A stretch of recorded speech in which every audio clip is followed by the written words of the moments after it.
Hey guys, Booligan here with Booligan Shooting Sports. Today is all about the 12 gauge. We are looking at shotguns, we're looking at short-barreled shotgun, we're looking at not quite a shotgun, but we're going over a lot of my shotguns, how they work, gonna see a little bit of range video with them, and gonna kind of just talk about shotguns in general and some upcoming projects that I have. There's going to be a lot to cover in this video. Let's cut straight to it. This guy behind me is a bulky, heavy, ridiculous thing.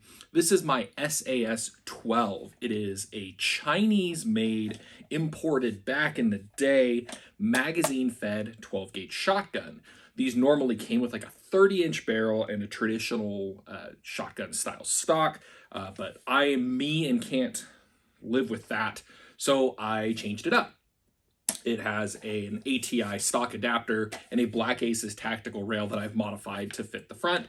There's like a flashlight built in here, but this flashlight is long since dead. It needs some new batteries in it. How this operates is it has an under-barrel mounted gas piston system that directly is connected to the bolt. So it's technically a long stroke gas piston system. And every shot, it bleeds off a little bit of gas, kicks the bolt back, ejects your round, recocks your hammer, puts a new round in, and you're good to go. These things, you don't really find them anymore. They were like $125 in stock form. Centerfire Systems had so many of them. At one point, they were actually giving them away. If you ordered like a certain other gun, they would throw one of these in for free. But it's, it's heavy. It shoots moderately reliably once I opened up the gas ports a little bit and filed the bolt rails. Originally, these rails looked like a mountain road. They were terrible, terrible bolt rails. But what do you expect from the finest $125 shotgun that China can produce? A very weird part of my collection. Doesn't get out very often, but here it is. Let's put a couple rounds through it here. This is an older video, but to show how it shoots.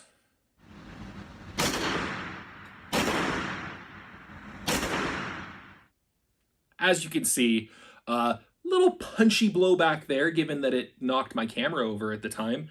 But it worked. It actually cycled pretty reliably, which isn't always the case with inexpensive semi-automatic shotguns. In fact, that's almost never the case. We'll talk about failure of one here in a little bit. This guy right here, this is my over-under. I decided that I really needed an over-under shotgun for reasons. I don't really know what those reasons were, but I wanted one. This is a Stoeger Condor Outback model. It actually is a very comfortable gun to hold and to shoot. It's got a nice comfortable rubber butt pad here. The break action is pretty smooth. It has extractors, not ejectors, so it doesn't fling those shells behind you. Sadly, you do have to manually pull them out. But it is not a bad shotgun at all, and these are pretty budget priced when you can find them. One of the weird choices that they made with the Outback model is they added rifle-style fiber optic sights, which isn't usually what you want on a shotgun, but it is a relatively short-barreled shotgun, so using this for more, instead of like bird hunting, using it for some other forms of hunting might be their explanation as to why it has these types of sights. Unfortunately, I have not taken this guy out for video at the range yet, so we're just gonna have to move along to the next gun without video. The next one is a little bit more recent, and I do have some range video of this, so we'll watch that in just a minute. This is my PW87, another one from the fantastic land of that Chinese SAS-12. This is a Chinese clone of an 1887 lever action shotgun. However, mine has been thoroughly made weird by making it into a alternate history version of the trench gun famous in World War I and World War II. The lever action in this is actually smoothed up pretty good, and I can really work that lever hard since I have a leather wrap here. This operating system is not great. It's not very reliable. It never was particularly reliable, which is why John Moses Browning designed pump action instead of the lever action setup. It is a lot of fun. These have their purpose for cowboy action shooting, or if you want to, LARP like you're in the Old West, or if you get the Terminator model, that's a pretty cool one too. But lever action with this system has a lot of drawbacks, mainly with shell length, with reliable ejection. It's not the best system, but this is, in my opinion, a very cool version of that system.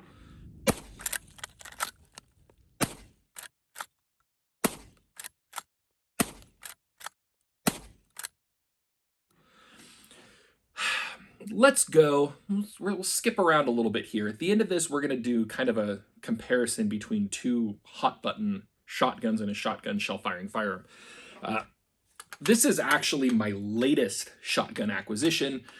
This is a gorgeous, I don't know if the camera is going to capture just the beautiful finish on this, that beautiful scalloping on the bolt. This is a Mossberg 500A. It's a pre-1968 model. I know that because it doesn't have a serial number. It also only has a single pump arm. Normally these will have a double pump arm for more reliability and just more robust design. You'll notice it doesn't have a butt pad on it, and that's because this is a work in progress.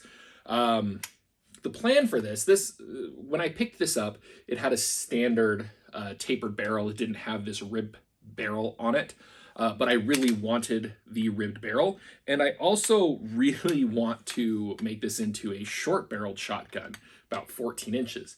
I didn't want to cut any of the factory stuff. I wanted to be able to, with the simple barrel change, bring this back to a normal factory configuration. So I bought this like 30-inch long vent rib barrel from eBay, chopped it down a little roughly just because this isn't how it's going to live.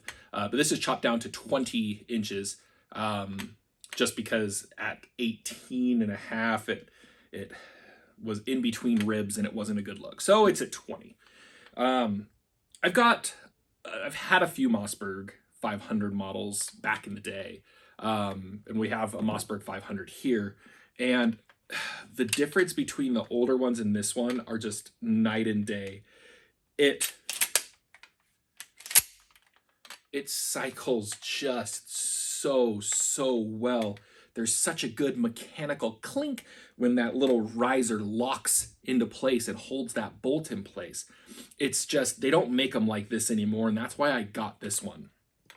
As for why it doesn't have a butt pad, it's because the guy that I bought this from apparently is like 6'8" and had 2 wooden extenders on there, and then the whole thing was covered with a slip-on recoil pad. I hate everything about that, and I want a shorter length of pole, especially if it's going to be on an SBS, just to kind of tuck it in a little bit tighter. So I took those off, and this is actually, whether it's the factory length or not, I'm still figuring that out, but it's cleaned up and it's perfectly flush. So I just need to get a Pachmayr recoil pad, add that on, shape it. But that's kind of where this project is going. The big holdup with this is that in order to do a 4-in-1 SBS on it, I have to serialize it first because this doesn't have a serial number at all. So I have to have a serial number added to it somewhere on the receiver, somewhere discreetly, just because I don't want to mess up the gorgeous lines of this blued finish. It's just, I don't want to mess with that. We talked about a semi-automatic shotgun that works. Let's talk about one that really doesn't. This guy. This is an SDS S4. It looks like a Benelli M4 shotgun, or an M1014, and that's the point. It's supposed to look like one. It uses what is purported to be a direct clone of their Argos double short piston gas blowback system. In theory, it all sounds really good, and the build quality on it looks really good. The finish is pretty good. In practice, this thing just does not run in stock form. I'm still breaking it in. I'm still trying to figure out what shells I can run through it that actually will allow it to function in semi-automatic to break it in. But let's let's just see what it does here really quick when I bring it out to the range. See if we can get this to cycle.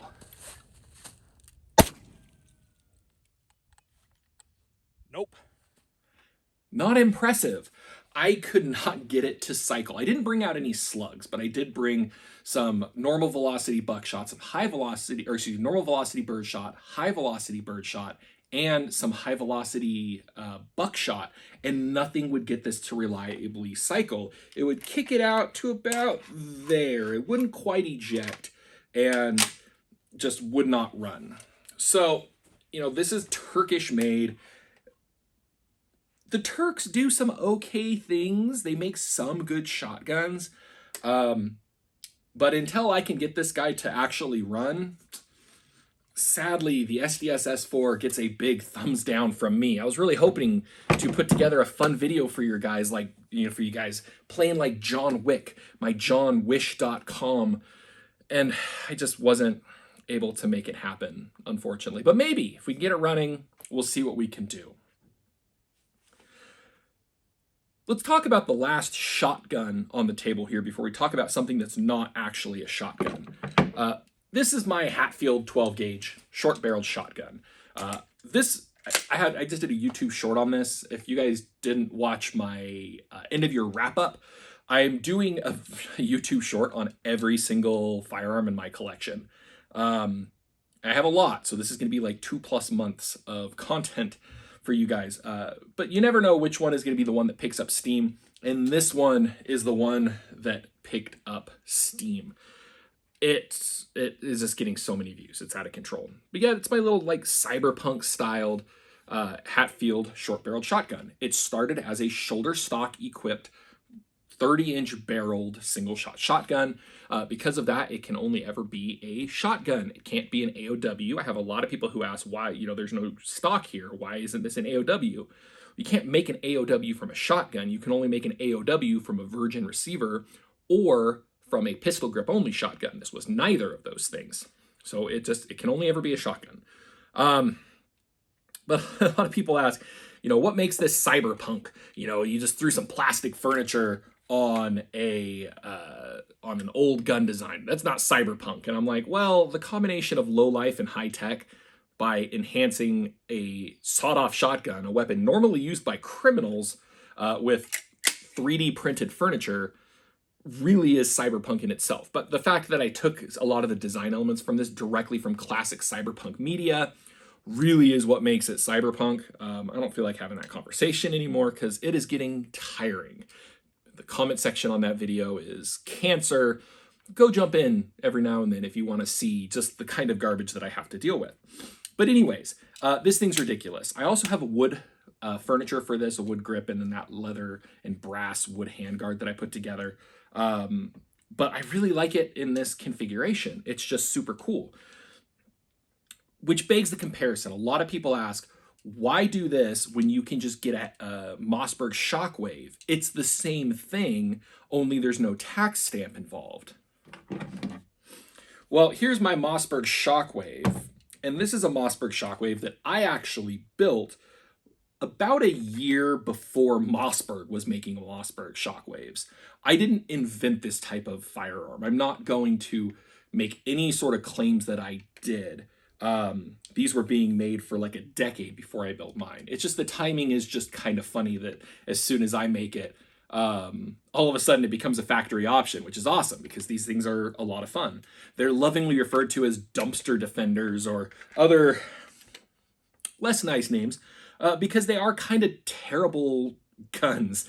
They're really hard to use accurately unless you practice, and it's really kind of hard to practice with a 12 gauge non-stock equipped shotgun. But let's talk about how I built this one. This one started as a pistol grip only 12 gauge shotgun shell firing firearm. Legally, that is not a shotgun at all. A shotgun, per federal definition, has to have a shoulder stock. So if you buy one that has the pistol grip only, it isn't a shotgun, which means It does not have a minimum barrel length. You can bring the barrel down to whatever you'd like, provided the overall length from tip to tip exceeds 26.5 inches.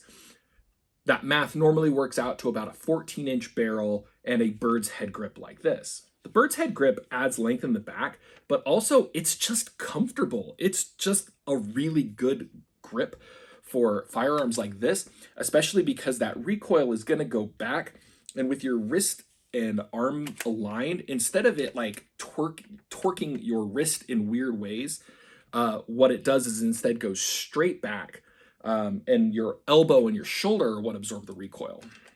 So it's great for this. I have a lot of people ask on this shotgun, why does this have such a straight grip? It's basically a stick, and it's because the recoil management's much better. This guy is fitted with a Taxol, who makes it? Opsol mini shell adapter. And what that does is that allows you to use those little tiny Aguila shotgun shells. That's what I keep this fed with and full of all the time. It's a combination of, I believe, single-aught or double-aught and number 4 buckshot. It's a very nice little combination round.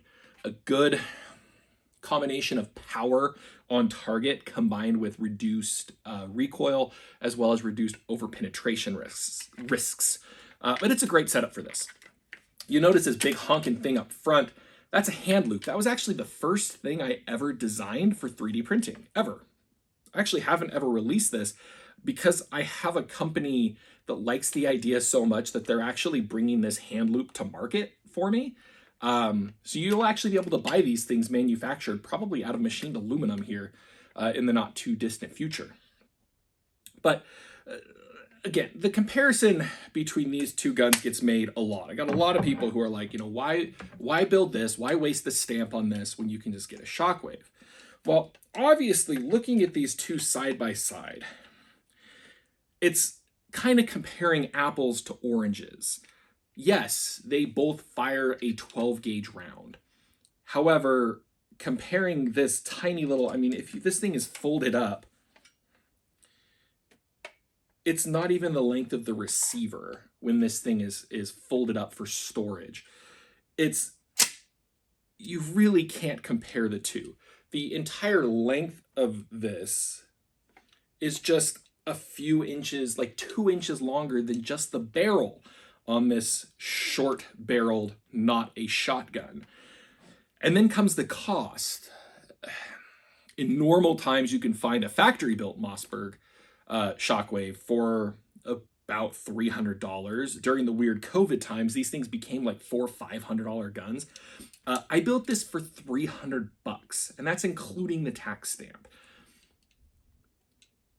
Nobody's building one of these things for like life or death, super tactical, you know, this isn't my bump in the night gun.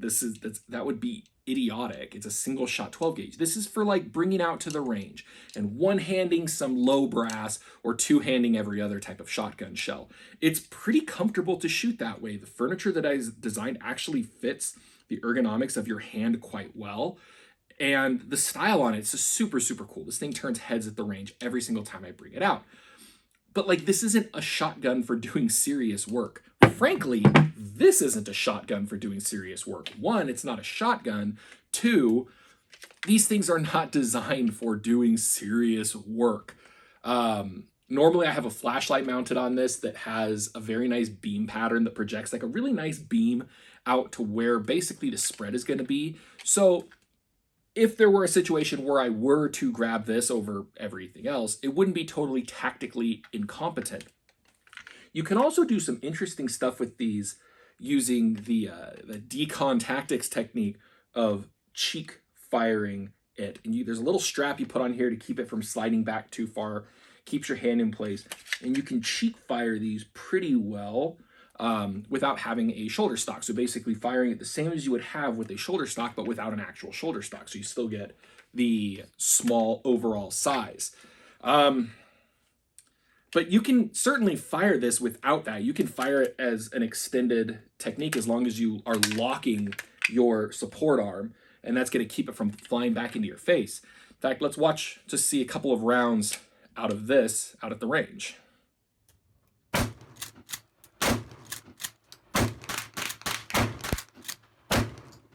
Obviously takes a little bit of practice, but you can very quickly get controllable rounds out of this. Now, would I do that using, high brass, super high velocity buck or slugs?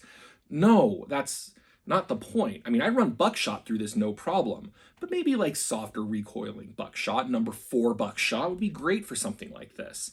Now, compared to the shooting experience of this guy, I don't have any range videos yet with the new furniture. I have shot it with the new furniture. I just don't like to bring a camera every time I shoot rounds through a gun. Sometimes I like to just shoot rounds through a gun. But look at the firing experience of this with the original wooden furniture. Wish me luck, guys. How bad do I hate myself? So as you can see, it has pretty stout but manageable recoil. If you tuck it down, I mean, again, we're not talking about precision shooting here. We're talking about just shooting at trash in a sand pit. But if you tuck it down and you hold it low, you can let that inline shape, let your shoulder and your elbow absorb most of that recoil. Your offhand here just kind of keeps things on target and does a good job of that. You can shoot it the same way that you would shoot the Shockwave, where you hold out, you lock this support arm, and this is doing most of the heavy lifting for you. What this is doing, this is just kind of holding it, manipulating the trigger, and keeping it somewhat on target before you shoot and after you shoot, making sure it doesn't do anything funky. As for shooting it one-handed, it's doable. It's very doable with low brass low brass bird shot. It does fine. With low velocity buckshot, it does fine. With the Aguila mini shells, you can one-hand this thing all day. It feels like it has less felt recoil than like a 9mm pistol. But yeah, this video has gone on pretty long and we've talked about a bunch of stuff. We're kind of all over the place here. But what I really wanted to do was to show off, this isn't even the entirety of my 12 gauge collection. I have more than this, but I just wanted to kind of show off different types of shotguns, talk about some of the legality differences between something like this and something like the Mossberg Shockwave. One thing I'll briefly touch on about that is a lot of people ask, this is just a pistol. Why did you have to register it as a short-barreled shotgun? Well, you can't legally have a 12 gauge pistol, period, dot. What we would call it, what people think, they think the Shockwave is a 12 gauge pistol. It's not, it's a firearm. So say you were able to find one of these with a virgin receiver. It had never been built as a shoulder stock equipped shotgun. It still couldn't be this short because the overall length requirement is 26.5 inches. So you can't build this as a Mossberg Shockwave style firearm. It could theoretically, in that instance, be built as an AOW if it was built with a virgin receiver. The problem being virgin receivers don't exist for these, and I wouldn't 3D print a receiver for this little 12 gauge shotgun. I would not trust it to work. So you can't build it really as an AOW. The other thing is, building an AOW is the same $200 tax stamp as building a short-barreled shotgun, and all it does is it hamstrings your ability to then add a stock to it. I can throw a shoulder stock on this. I have a shoulder stock that I can throw on here if so desired. You can't do that with an AOW. An AOW can't have a shoulder stock. So there's just a few of the many, many reasons why this was built as a short-barreled shotgun, why it can only be built as a short-barreled shotgun, and why you should build one of these as a short-barreled shotgun if you want. It's $300. It's a ton of fun, and I've released the furniture files for free. So get to printing, print that furniture, get it done. So yeah, long video, long story short, shotguns are neat. They're a lot of fun. I need to get them out to the range more. We need to do some mag dumps of some of these. Some of them are good and reliable. Some of them are terrible and unreliable, like my SDS S4. But You will see that nice classic Mossberg 500. You will see more of that here pretty soon as that project continues. You'll see more of this out at the range. I've got a whole like cyberpunk themed range day that I'm putting together, and it's just going to be a lot of fun. Shotguns are great. Everyone should have a shotgun. Joe said something right. You know, just buy a shotgun. Yeah, buy a lot of them. And of course, as always, thanks for watching.